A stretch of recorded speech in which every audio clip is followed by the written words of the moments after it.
ಎಲ್ಲರಿಗೂ ನಮಸ್ಕಾರ. ನನ್ನ ಯೂಟ್ಯೂಬ್ ಚಾನಲ್ಗೆ ಸ್ವಾಗತ. ಆತ್ಮೀಯರೇ ಮತ್ತು ವಿದ್ಯಾರ್ಥಿಗಳೇ, ನಾನು ಉಡುಪಿ ದೊಡ್ಡನಗುಡ್ಡೆಯ ವಾಸಂತಿ ಅಂಬಲ್ಪಾಡಿ. ವಿದ್ಯಾರ್ಥಿಗಳೇ ಹಾಗೂ ಆತ್ಮೀಯರೇ, ನೀವಿನ್ನೂ ನನ್ನ ಚಾನಲ್ಗೆ ಹೊಸಬರಾಗಿದ್ದಲ್ಲಿ ಮೊದಲು ಸಬ್ಸ್ಕ್ರೈಬ್ ಮಾಡುವುದನ್ನು ಮರೆಯದಿರಿ. ಹಾಗೆ ಒಂದು ಲೈಕ್ ಕೊಡಿ, ಕಮೆಂಟ್ ಮಾಡಿ ಮತ್ತು ನಿಮ್ಮ ಸ್ನೇಹಿತರಿಗೂ ಕೂಡ ಶೇರ್ ಮಾಡಿ. ವಿದ್ಯಾರ್ಥಿಗಳೇ, ದೇವನೂರು ಮಹಾದೇವ ಇವರು ಬರೆದ ಗ್ರಸ್ತರು ಅನ್ನುವ ಕಥೆಯ ಪ್ರಶ್ನೋತ್ತರವನ್ನು ಇವತ್ತಿನ ವಿಡಿಯೋದಲ್ಲಿ ಹಾಕ್ತೇನೆ.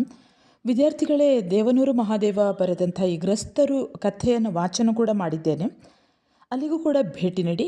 ಈಗ ನಾವು ದೇವನೂರು ಮಹಾದೇವ ಇವರು ಬರೆದ ಈ ಗ್ರಸ್ತರು ಅನ್ನುವಂಥ ಕಥೆಯ ಪ್ರಶ್ನೋತ್ತರವನ್ನು ನೋಡೋಣ. ಮೊದಲ ಪ್ರಶ್ನೆ ನೋಡಿ.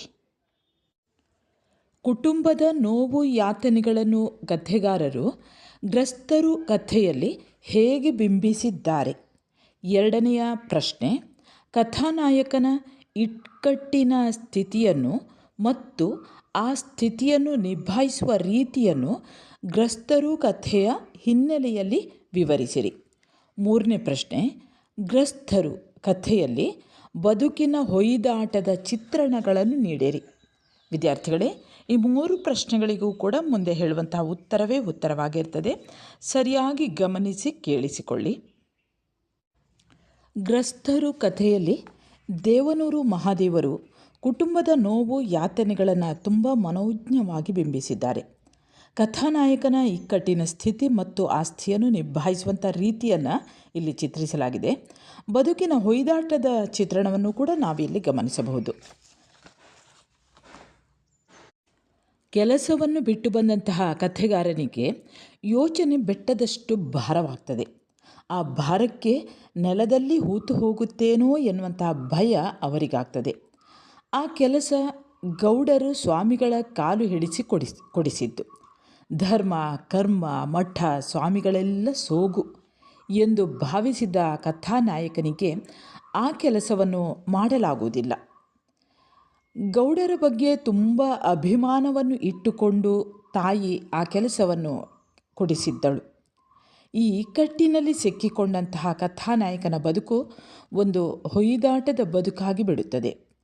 ಈ ಯೋಚನೆಯಲ್ಲೇ ಒಳಬಂದಂತಹ ಕಥೆಗಾರನನ್ನು ಆತನ ತಾಯಿ ಗೌಡರು ಬಂದು ಹೋದ ವರ್ತಮಾನವನ್ನು ತಿಳಿಸಿ, ಎಷ್ಟಾದರೂ ದೊಡ್ಡವರಾದ ಅವರ ಎದುರು ನಡೆಯುವುದು ತಪ್ಪು ಎಂದು ಅಳುಕಚ್ಚಿಕೊಳ್ಳುತ್ತಾಳೆ.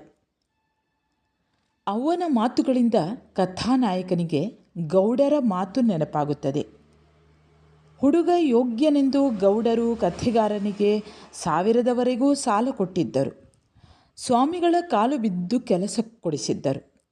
ಆದರೆ ಕಥೆಗಾರ ಗೌಡರ ಮರ್ಯಾದೆಯನ್ನು ವಿಚಾರಿಸದೆ ಕೆಲಸವನ್ನು ನಿರಾಕರಿಸಿ ಬರುತ್ತಾರೆ.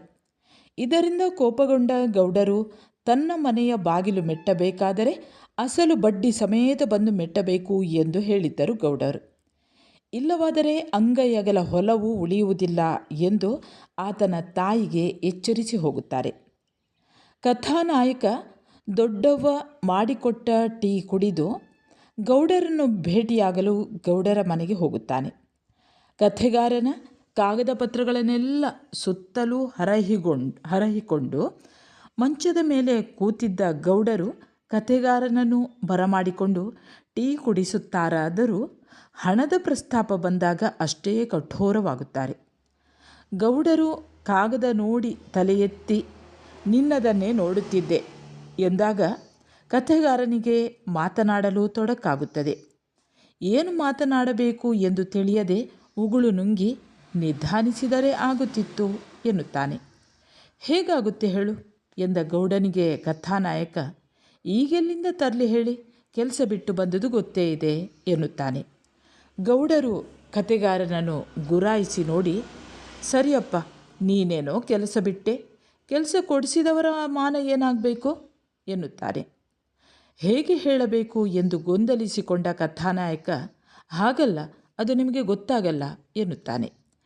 ಗೌಡರು ತಗಲಿದ ಹಾಗೆ ಎಗರಿ ಕುಳಿತು, ಏನಂದೆ, ನನಗೆಲ್ಲ ಗೊತ್ತಾಗುತ್ತೆ, ಸ್ವಾಮಿಗಳ ಮುಂದೆ ಎಷ್ಟರವನು ನೀನು, ಸ್ವಾಮಿಗಳೆಲ್ಲ ಹಾಗೆ ಹೀಗೆ ಅಂತ ಭಾಷಣ ಬೇರೆ ನಿನಗೆ.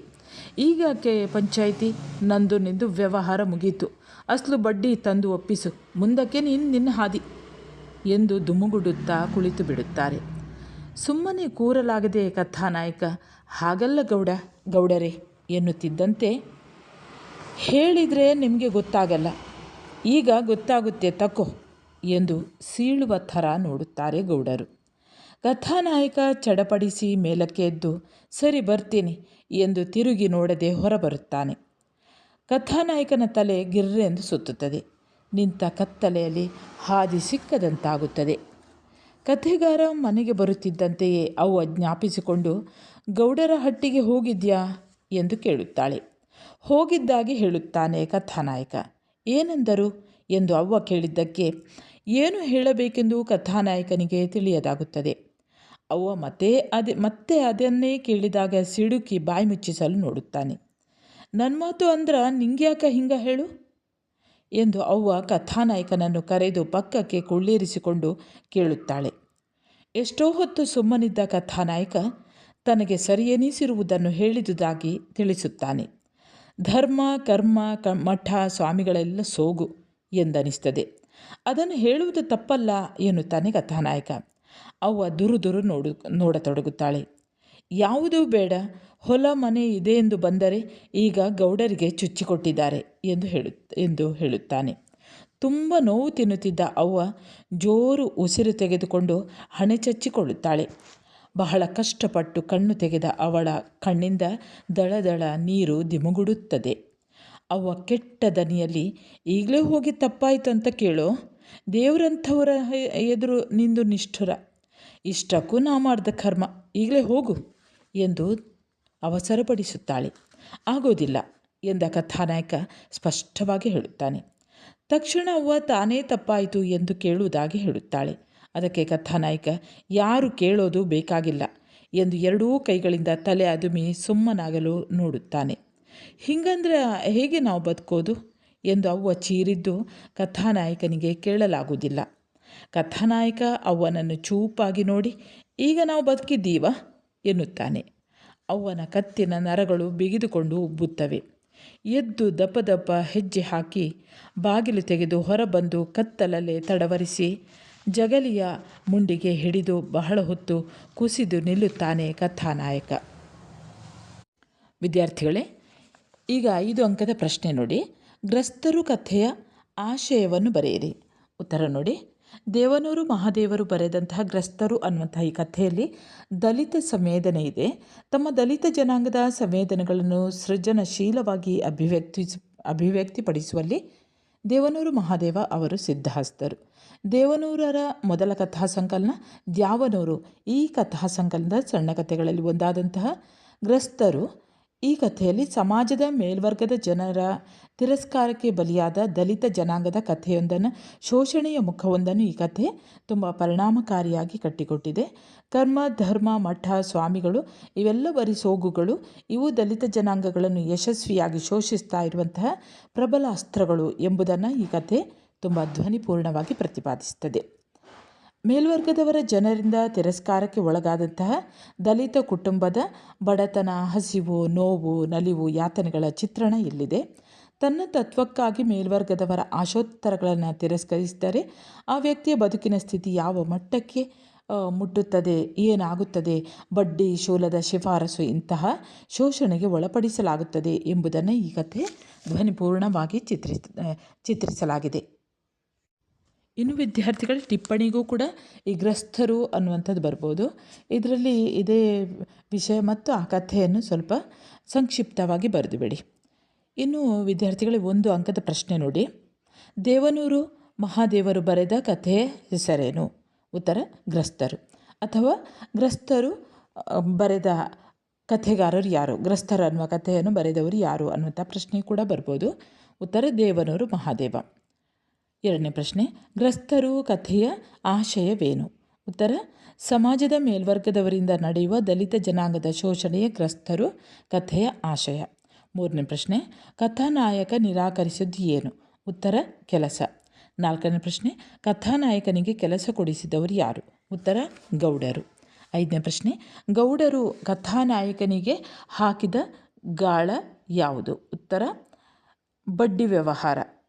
6ನೇ ಪ್ರಶ್ನೆ, ಕೊಡಬೇಕಾದ ಅಸಲು ಬಡ್ಡಿ ಕೊಡದಿದ್ದರೆ ಗೌಡರು ಏನು ಮಾಡುವುದಾಗಿ ಹೇಳುತ್ತಾರೆ?